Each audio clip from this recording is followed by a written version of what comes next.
The date is April 3rd, 1992. It's a chilly spring night in New York, but the heat inside the television studio for Geraldo Now It Can Be Told is scorching. The air crackles with a tension that only a live broadcast and a genuine bombshell can create. Geraldo Rivera, already a master of tabloid television, sits opposite a slight, visibly nervous woman, Rita Chatterton. Her title is innocuous. She was the World Wrestling Federation's first ever female referee. But what she was about to say would become anything but. She was a solitary figure taking on a titan. The titan, of course, was Vince McMahon, the man who had dragged professional wrestling out of smoky gymnasiums and onto the global stage, transforming a regional carnival act into the shiny billion-dollar spectacle that was the World Wrestling Federation. At his peak, McMahon was an untouchable media mogul, the very embodiment of American corporate muscle and audacity. Yet here was Rita Chatterton, ready to speak a truth that was, at the time, almost unimaginable. She dropped the bombshell that night, accusing the untouchable chairman of the Federation of sexual assault.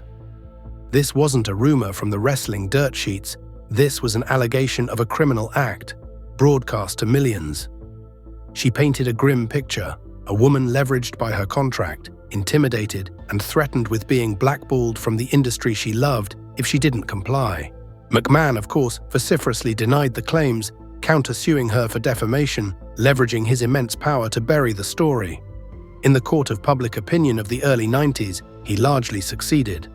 The news cycle moved on, the controversy was suppressed, and the behemoth of the Federation rolled right over the inconvenient truth. For nearly 3 decades, the name Rita Chatterton was merely a whispered footnote in the louder, more compelling epic of Vince McMahon's conquest. But the seed of doubt, the first crack in the facade of the benevolent ringmaster, had been planted. And as we now know, it wasn't the last. The true, tragic chronicle of Vince McMahon's legacy is not a tale of a wrestling promoter. It is a profound and unsettling study of power, a slow, methodical decay of a reputation built on audacious ambition and ultimately undone by an absolute lack of accountability. These were the 6 seismic events, the failures, betrayals, and ethical collapses that collectively, methodically, destroyed the legacy of the most powerful man in wrestling history. The initial scandal of 1992, where Rita Chatterton, the Federation's first female referee, publicly accused Vince McMahon of sexual assault, was effectively silenced by his denial and a defamation lawsuit. For 30 years, Chatterton retreated into silence, her claims relegated to the dustbin of wrestling history. The underlying rot of the McMahon empire, however, began to surface in 2022, when a new wave of allegations concerning hush money payments to other women hit the news. This seismic shift gave Chatterton the necessary platform and courage to speak publicly again, her claims corroborated by wrestler Leonard Inzitari. She wasn't merely repeating old news, she was joining a choir. She filed a lawsuit seeking over $11 million in damages. The speed of McMahon's response was breathtaking. Within weeks of the filing, he settled for a multi-million-dollar amount. His attorney maintained that the payment was made simply to avoid the cost of litigation, not as an admission of guilt. But the question rings out with deafening clarity. After 30 years of vehement denial, after winning the battle to suppress the story, why suddenly cut a massive check? The settlement became a damning, silent act of admission, and the first allegation of sexual misconduct against McMahon was finally and expensively confirmed, directly linking to the pattern of cover-ups that would define his ultimate downfall. Yet, even as Chatterton's allegations faded in the 1990s, another, far more public threat materialized that placed McMahon and his entire company in existential peril. Just 2 years after Chatterton's broadcast, in 1994, Vince faced a federal indictment alleging he had illegally supplied anabolic steroids to his wrestlers, a dangerous practice that had become endemic within the industry he oversaw. The charges were severe, carrying a potential sentence of up to 11 years in prison and hundreds of thousands of dollars in fines for each count. This was a spectacle that transcended sports entertainment, captivating the mainstream media as the biggest wrestling scandal in history. The government's strategy was methodical, targeting the company's ringside doctor, Dr. George Zahorian, and then moving to the ultimate target, Vince himself. The entire case pivoted on the testimony of wrestling's biggest star, Hulk Hogan, who had been granted immunity in exchange for testifying against his boss.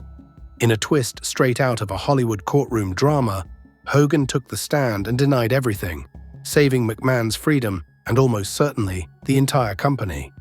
Vince was acquitted, famously hugging his defense lawyer in the courtroom. He had won the legal battle, but the damage to the company's already shaky reputation was severe. The trial forced a massive, though often superficial, change in how the company operated and the kind of physiques it promoted, forever linking the McMahon name to the dark underbelly of performance-enhancing drugs. The threat of prison was behind him, but in 1997, McMahon faced a different kind of crisis. A crisis not of legality, but of trust and professional ethics that would give birth to his infamous on-screen persona. Bret Hart, arguably the most respected technical wrestler in the world and the reigning Federation champion, was set to leave the company for its biggest rival. The problem was timing.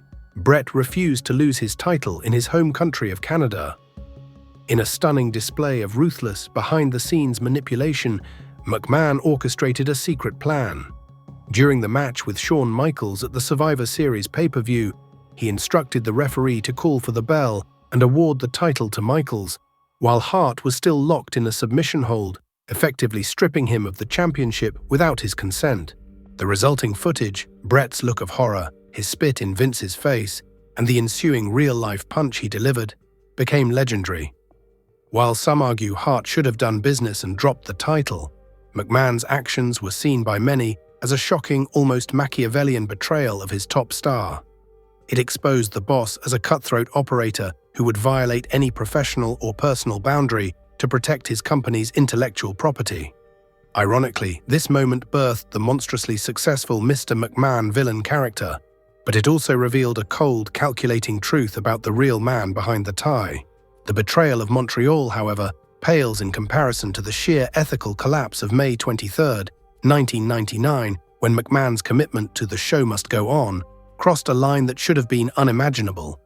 At the Over the Edge pay-per-view in Kansas City, Owen Hart, a beloved, talented member of the Hart family and Bret's younger brother, was scheduled to perform a stunt, descending from the rafters of the Kemper Arena as his superhero character, the Blue Blazer. In a horrifying, preventable accident, the quick-release harness system failed. Owen fell 90 feet into the ring, right in front of over 16,000 stunned fans and many more watching on television. The decision that followed remains one of the most widely condemned in the history of live entertainment. Vince McMahon decided the show must go on. While Owen was rushed to the hospital, where he was pronounced dead, the remaining card was completed, with wrestlers performing in visible states of shock and profound grief. Fans felt uncomfortable, the performers were traumatized, and the family was devastated. The mantra of "the show must go on" is a bedrock of the entertainment business.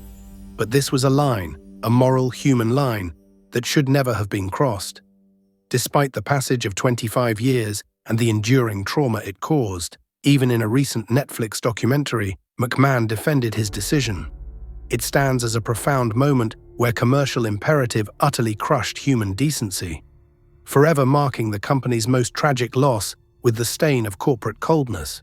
Over 2 decades later, the revelations of 2022 were a catastrophic return to the personal and ethical failures that began with Rita Chatterton.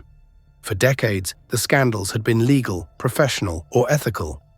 In 2022, they became purely personal and financial in a way that directly implicated his use of company resources.